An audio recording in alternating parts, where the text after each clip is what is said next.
Hey, what's up? It's Jesko again from AcousticsInsider.com, where I teach home studio acoustic treatment techniques for audio professionals, but without all the voodoo. It's time for another YouTube Questions Knowledge Bomb. This is the video where I answer your YouTube comments because I feel guilty that I don't get in there enough. To be honest, it's a bit of a minefield as well. But so this is for me to give back to you guys commenting under my YouTube videos. I'm really grateful. And I love all the positive feedback I've been getting, so thanks for that. But before I do that, if you're in the process of treating your home studio, if you're about to set up a new studio and you're wondering what the right steps are that you need to take, I've got a home studio treatment framework for you to download for free at the link in the description. These are my 5 steps to treating a room and getting it to translate. This is the exact process, very top level, that I follow, that I teach when I treat studios, when I help my clients. It's basically the process that you need to follow from start to finish, from setting up your desk, your speakers, planning the treatment of your room, how to think about subwoofers, when to bring in measurements, how to think about decoupling. All these things are in there, nicely laid out for you in a step-by-step process for you to follow, so you understand what it is you're trying to get out of each step and why, so that you can really follow this process without turning in circles, making sure you're not making any mistakes, and you really get everything out of your room and speakers. So again, this is my home studio treatment framework that you can download for free at the link in the description. So with that, let's jump into this first question. This one is by Plexi Breath on a question about fixing room asymmetry. Although the question, I think, revolves about something different. This person says, Jesko, do drum risers help the sound of drums when tracking? My drummer insists it does, but this is a cement slab floor with a 10-foot ceiling. I'd think that losing ceiling height by lifting the drums would hurt the tracking sound. Is he right or am I right? I don't think this is a one-size-fits-all question. If your drummer feels that it is improving the sound, then it probably is. At the very least, it is improving how he feels about the sound, which probably improves how he plays, which in turn improves the sound. Right? So there's always these kind of like feedback loops with how things feel to a person and how they then perform and how that affects the sound. Now, in terms of the drum riser actually physically improving the sound, on a cement slab floor, it's possible. The first thing that comes to mind for me is decoupling, right? That's what drum risers are really for. It is to decouple the drum kit from the floor below, so that you don't get any sound transmission into the floor, which then spreads around the room and can exit the walls, the structure from different places, and that can actually affect the sound. So putting the drums on a drum riser can isolate the drum kit from the rest of the structure, which in turn can tighten things up. But this is really kind of concerns more rooms where obviously the rest of the structure can vibrate, can pick up those that energy. In a cement slab floor, it's less likely. There's obviously the question of what you put on the drum riser, right? So if there's even a slim carpet on there, that will definitely affect the high frequencies and how those are heard, again, for the drummer mainly. The question of whether the reduced ceiling height has an effect, it's possible, but I wouldn't expect that to make the main difference.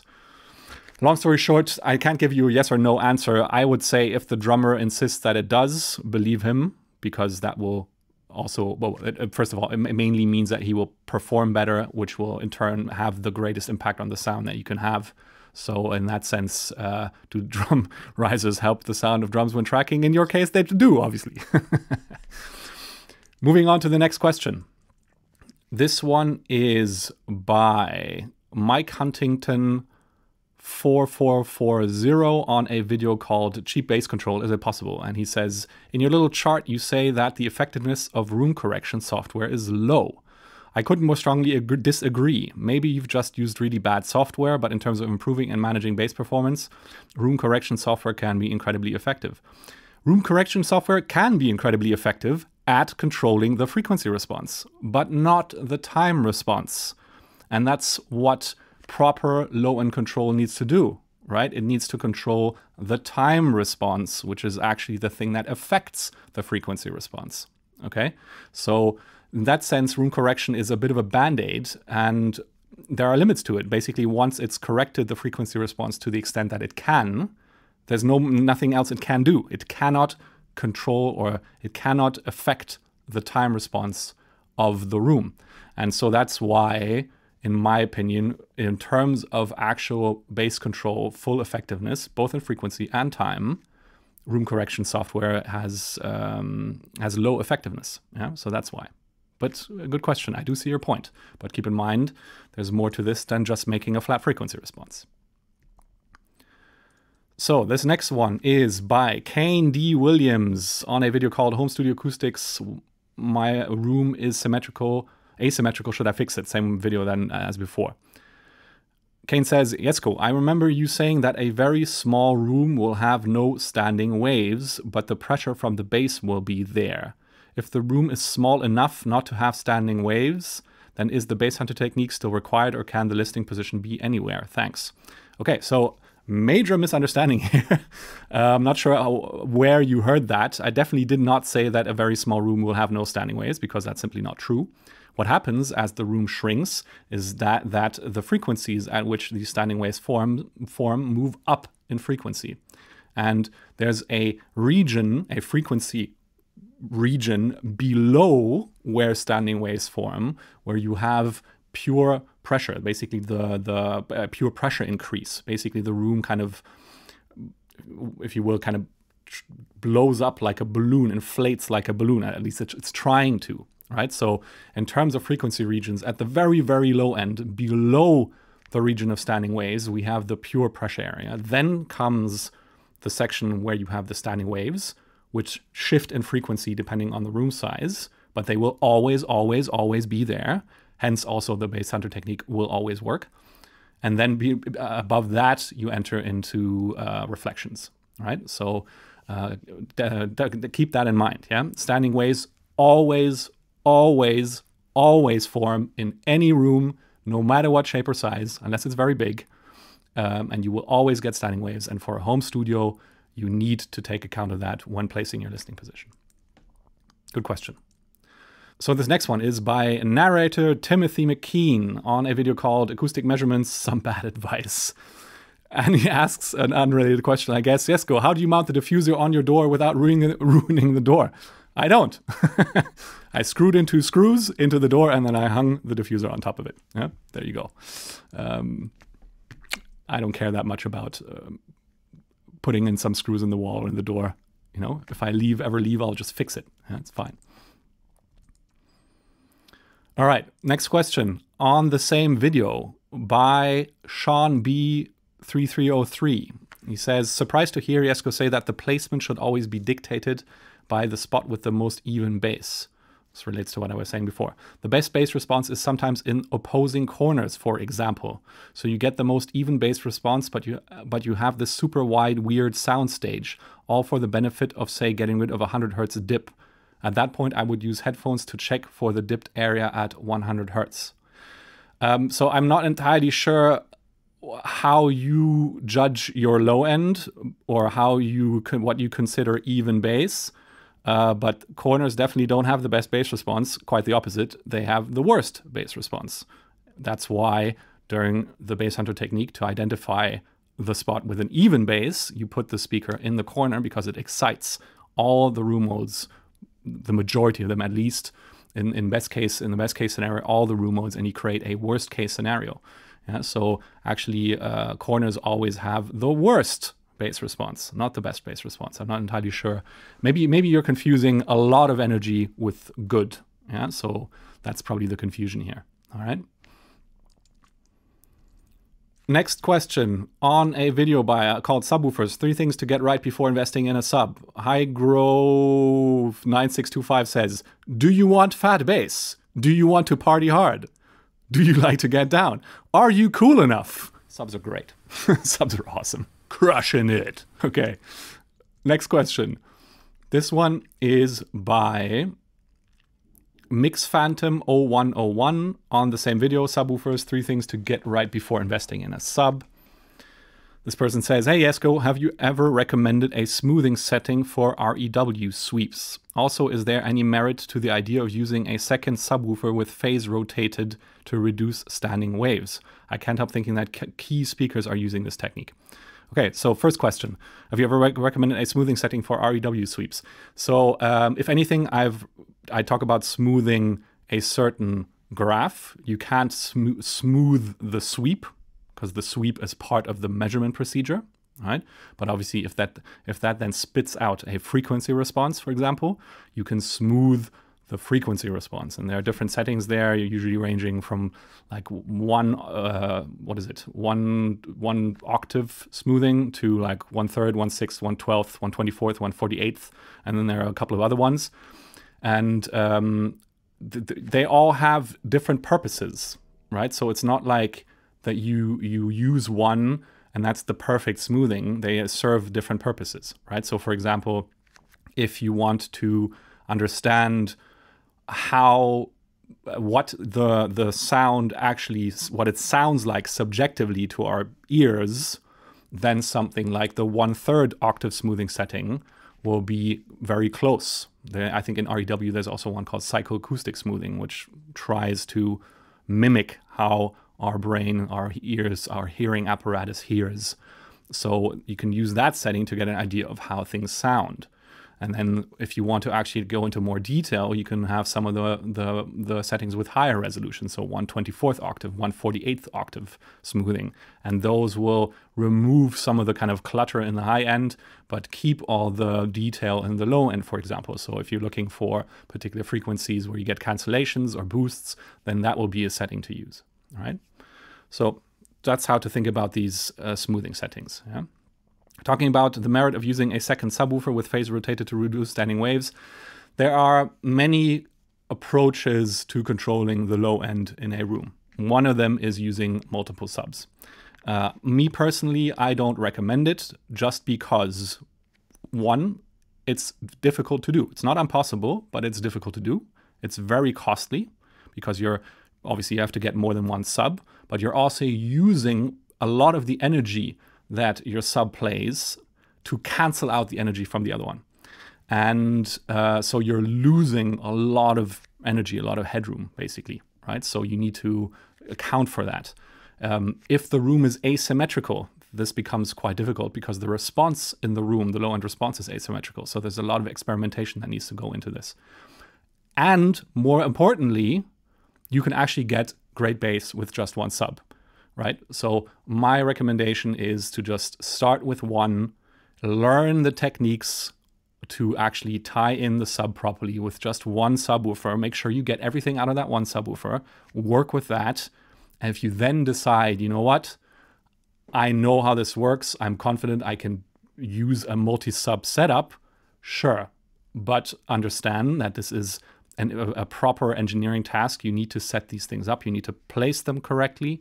You need to orientate them correctly, and you need to basically adjust the entire response of the subwoofer, both in frequency and in phase, in order to tie them in properly together and with your system. Yeah, so it's not an easy task, which is why I don't recommend this for somebody just starting out. If you're getting your first subwoofer, or if you're thinking of expanding into a subwoofer system, start with one. It's going to be difficult enough. If you do that correctly, you will get good bass. All right? But good question. So another one on subwoofers on the same video. This one is by Alexis Paris Music. Question about subwoofer settings. I am connecting the output of my system to the input of the sub and from the sub to my main monitors. The sub has an internal crossover, so my mains don't get low frequency below this crossover point. But I've seen that many use the main monitors in full range and just add in the sub without using an EQ crossover. What's the correct way to connect the sub? Both are technically correct, okay? This isn't a question of which one is right or wrong. This is of which you prefer. Because first of all, let's define what correct means here. Correct means that the sub is at the right level and that you've got a matching phase response in the crossover region, right? In the region where both the speaker and the sub play, Yeah, obviously, if you play your monitors full range and your sub basically sits underneath that, that means you need to get a phase match between your sub and your monitors across that entire range. Yeah, that can be somewhat tricky to do, especially if you don't have a sub from the same manufacturer. And for a lot of these, you'll need a proper monitor controller, not just a studio monitor controller, but like a management system, basically, like for PA systems. But that's technically then correctly tied in. At that point, it becomes a question of priority, or rather taste. Some people go with full range monitors. Some people say cut them off. There are benefits to both, right? So some will argue that putting low-end energy into the room at more different spots is beneficial. I believe that Thomas Jean-Jean from Northwood Acoustics argues that, is on that side. The obvious counter argument to that is that if you cut off the low end from your speakers, from your main monitors, you will get more headroom out of them because the low end woofer doesn't have to work so hard. So the amp doesn't have to work so hard. It's a pick your poison question. Yeah, neither of these are wrong. You can do both. You can do both successfully, in my opinion. It's definitely something that is worth experimenting with to see which one works better for you. That's what I would say here. Yeah, good question. All right, next one is by Dalla Produkte, possibly a German person. On the same video again, subwoofers, 3 things to get right before investing in a sub. Great content as always, but here's an off-topic question. I'm about to build a control room to do Dolby Atmos mixing, so I need to mount speakers to the ceiling. My ceiling is made of OSB, and I'm having trouble finding a way to mount the speakers while making sure the vibrations won't travel into the ceiling and convert my room into a giant cello. Just picture that happening. Do you have an idea how to do this? Thanks. First of all, let me say, I think you may be overestimating how bad this problem is going to get, right? So if your ceiling is made of OSB, even if it's a single layer, if there's insulation material on top, hopefully that structure will be sufficiently damped so that it doesn't go into strong resonance. Second, you obviously need a mounting system that will actually transfer that energy into the ceiling. Yeah, so if you get the ceiling mounting clamps, whatever they're called, from the manufacturer of your speakers, you'll probably be fine. Yeah, no guarantees here, but this whole decoupling thing, in the broad spectrum of all the things to look at, is like way down in the kind of priority hierarchy. Yeah, have a look at the video that I did for Head Audio, where I talked about this in more detail. But basically, decoupling with small speakers, proper decoupling, which happens obviously down to frequencies much below what the speaker plays, is actually physically very tricky to do with a small speaker that doesn't weigh very much, right? So all these decoupling products that are out there, in my opinion, are questionable at best. Yeah, so on top of that, as I said, the impact of it is so small in relation to all the other things that you can and you should do to get good sound, that it's just not something to obsess about. Yeah, so I would say, if you can, get the mounting clamps for the ceiling that come with your speaker, that come with you from your speaker's manufacturer, and just call it a day. Yeah, stop thinking about it. It's really not worth it. Yeah, but yeah, that's my 2 cents. Next question is by Jordis Anders 9859 on a video called Speaker Size versus Room Size, Looking at the Science. So basically, this is where I argue that you really want the biggest speaker that you can fit in the room for various reasons. Have a look at the video. I'll link it in the card. But basically, you want to get the bigger speaker, but there are many good reasons why to go for smaller speakers. That's kind of the point I was making. And so he asks, so the pretty new Neumann KH120s are good enough? They can also be set for your specific room setup and size.